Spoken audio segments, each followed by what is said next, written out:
कुछ प्रश्न हो तो आप, अगर आप चाहें तो कुछ प्रश्न एक दो ले लेते हैं। जी जी जी, एक दो प्रश्न ले लो अमरदीप। जयंदास सिंह को कह रहे हैं, श्वेता जी आपको बहुत बहुत धन्यवाद, आप विदेश में रहकर भी सनातनी हैं।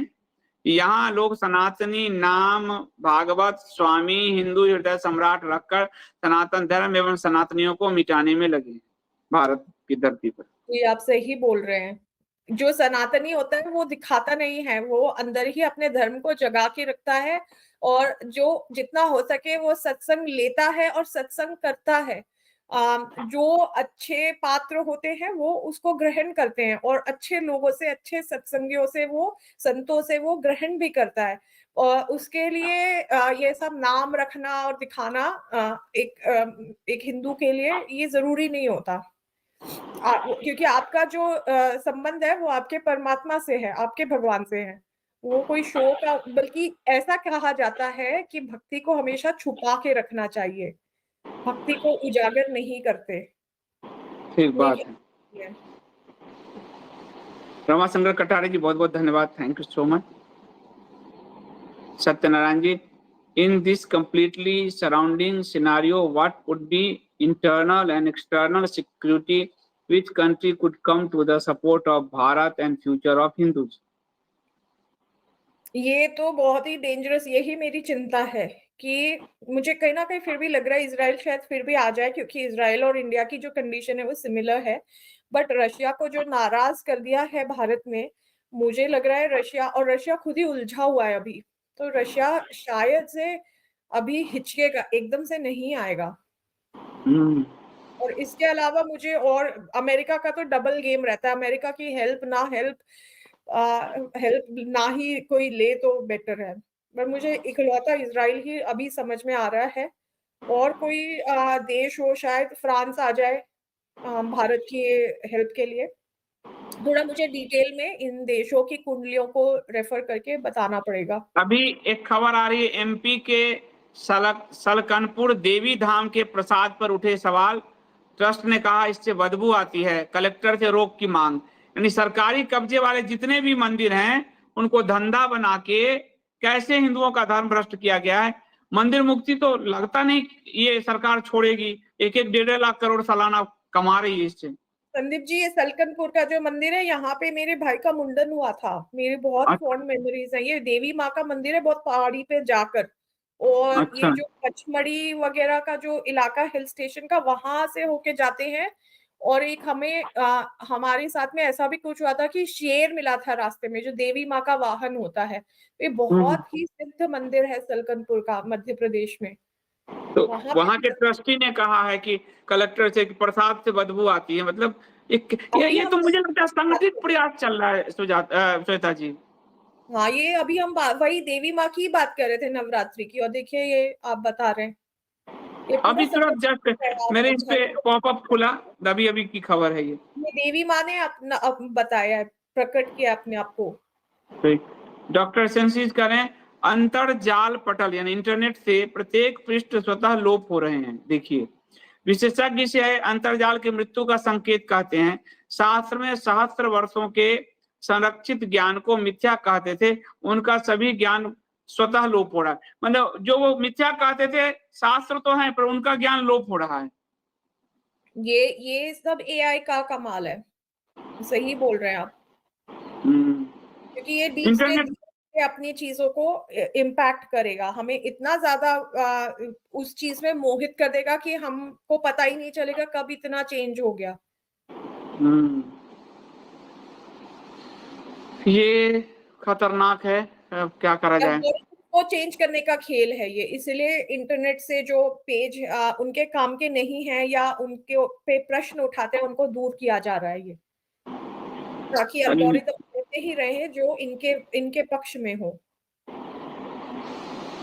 लेवी का पिंडदान का बेनिफिट बताइए, और जब कैसे मिले, और जॉब कैसे मिले, ये तो आपका पर्सनल देख के होगा।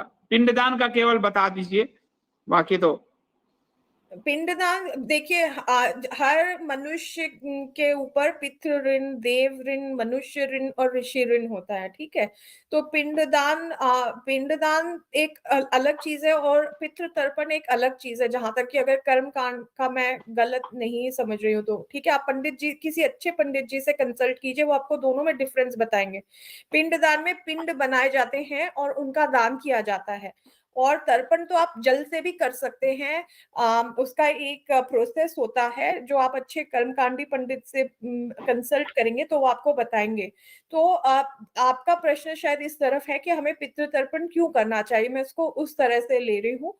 पितृ तर्पण करने से हर साल जो पितृ पक्ष होता है, it is called the fortnight of our ancestors, ठीक है। इसका मतलब है एक 2 सप्ताह का एक समय होता है जिसको हम श्राद्ध पक्ष कहते हैं। वो जो 2 सप्ताह होते हैं, ऐसा माना जाता है कि पितृ उस समय हमको आशीर्वाद देने के लिए पृथ्वी पर आते हैं कि हमारी जो आगे की पीढ़ियां हैं वो क्या कर रही है, क्या हमें याद करती हैं, हमारे वंश को आगे बढ़ा रही हैं, अच्छा कार्य कर रही हैं, हम are they making us feel proud. और जब वो हम उनको याद करते हैं इन द फॉर्म ऑफ पितृ तर्पण, तो वो हमें ब्लेसिंग्स दे करके जाते हैं, आशीर्वाद देते हैं। हाँ, हम बहुत खुश हैं, तुम अच्छा कार्य कर रहे हो, हमारे नाम को, हमारे कुल के नाम को बढ़ा रहे हो, लोग तुम्हें जान रहे हैं, हमारी पीढ़ी को आगे बढ़ा रहे हो। तो वो आशीर्वाद देके जाते हैं। और इससे क्या होता है, पितृ, ये एक बहुत इंपॉर्टेंट चीज है ज्योतिष में। जो पितृ होते हैं वो मघा नक्षत्र के अधिष्ठाता होते हैं। और मघा नक्षत्र काल पुरुष कुंडली के पंचम भाव में सिंह राशि में पड़ता है। मघा नक्षत्र केतु का नक्षत्र है। केतु जो है वो बताता है बॉन्ड बिटवीन, जोड़ने का जो एक धागा होता है, वो होता है केतु। तो जो केतु है वो हमें अपने एंसेस्टर से जोड़ता है। कहीं ना कहीं हम इसको डीएनए, जैसे मैंने पिछले कई एपिसोड्स में अलग कॉन्टेक्स्ट में बताया था, केतु डीएनए का भी द्योतक होता है। तो हमारे ऊपर अपने पितरों का ऋण है, उनके कारण हम आए हैं। तो अपने पितरों को, हमारी सनातन संस्कृति कितनी सुंदर है, हम अपने पितरों को भी याद करते हैं और उनको धन्यवाद देते हैं कि उनके वजह से हमारा अस्तित्व हुआ।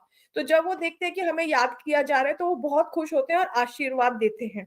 अच्छा, इससे क्या होता है, बेनिफिट ये है कि जो केतु के जो मेलेफिक इफेक्ट्स, बैड इफेक्ट्स आ रहे हैं आपके लाइफ में, वो अलग हटते हैं, वो दूर होते हैं। ये उपाय होता है कि आप पितृ तर्पण कीजिए, जिससे केतु के जो हानिकारक प्रभाव आपके जीवन में आ रहे हैं, जैसे जॉब नहीं मिलना, आपने प्रश्न किया है, ये जॉब नहीं मिलने का भी एक अच्छा उपाय है कि आप पितृ तर्पण कीजिए, पितृ श्राद्ध कीजिए, और आपको हो सकता है उस कारण, इट डिपेंड्स ऑन कुंडली तो कुंडली, उस कारण जॉब मिल जाए। या आपके जीवन में कोई बाधा आ रही, केतु बाधा डालते हैं, कोई बाधा, जीवन की जो बाधाएं हैं इन विच एवर फॉर्म, किसी की शादी नहीं हो रही हो, या whatever problems are coming, किसी के पास धन की कमी है, तो केतु की से जो परेशानियां खड़ी होती हैं वो पितृ तर्पण करने से दूर होती हैं।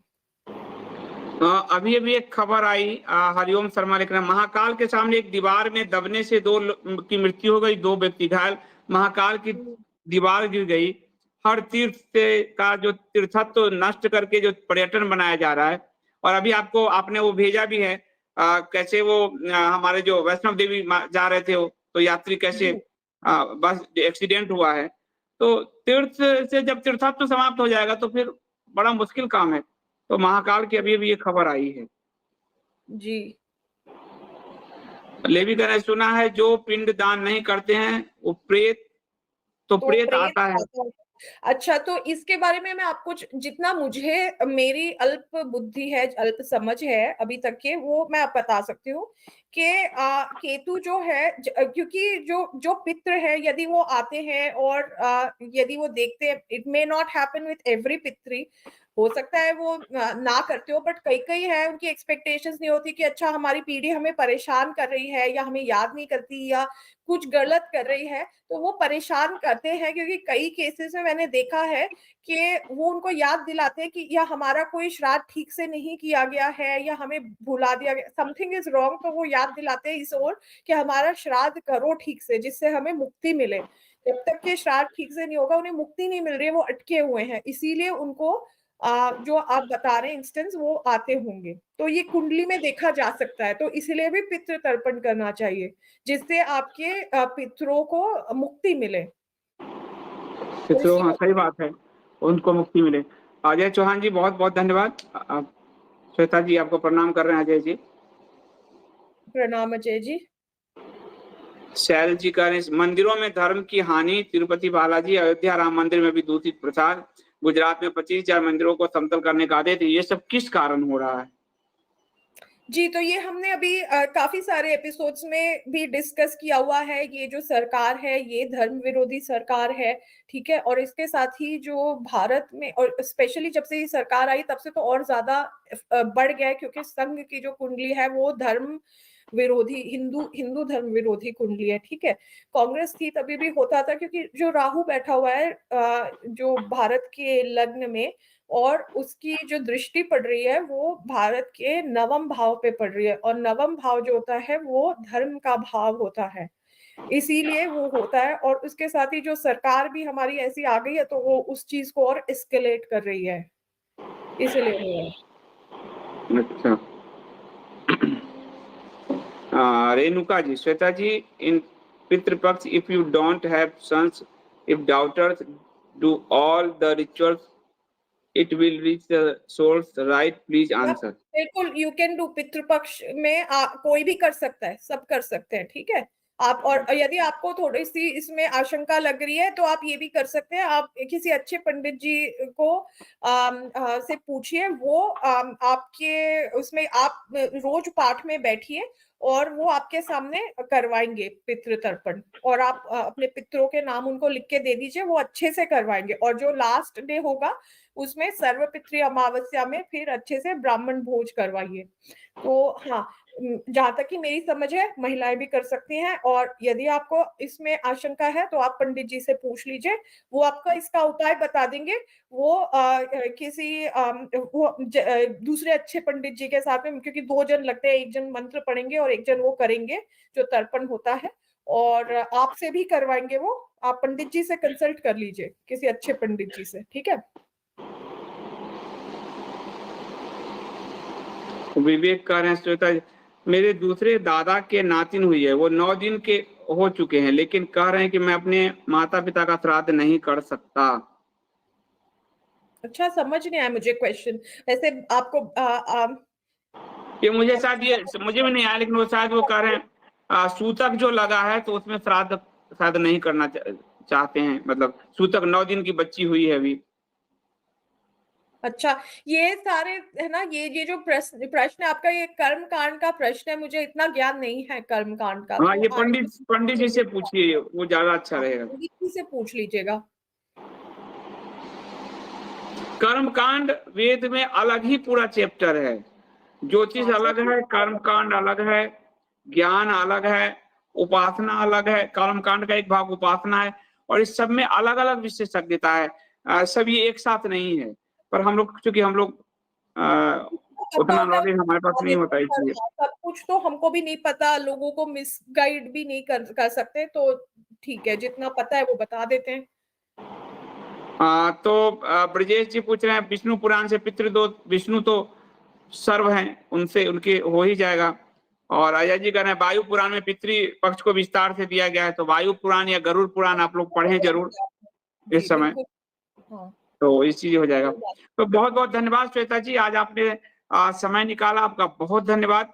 आप मुझे लगता है नवरात्रि की बाद शायद आप फिर पुनः पधारेंगी इंडिया स्पीक्स पर, और तब तक माँ आप पर, आपके पूरे परिवार पर, दोनों बच्चों पे, पति पे, आप पे, सब पे पूरी कृपा बनाए रखें। और आप नवरात्रि के बाद जो एक नई ऊर्जा के साथ आइए, तो क्या पता ग्रह दशा कुछ बदले और भारत के लिए अच्छा हो, तो ये सुनने को हम लोग व्याकुल रहेंगे।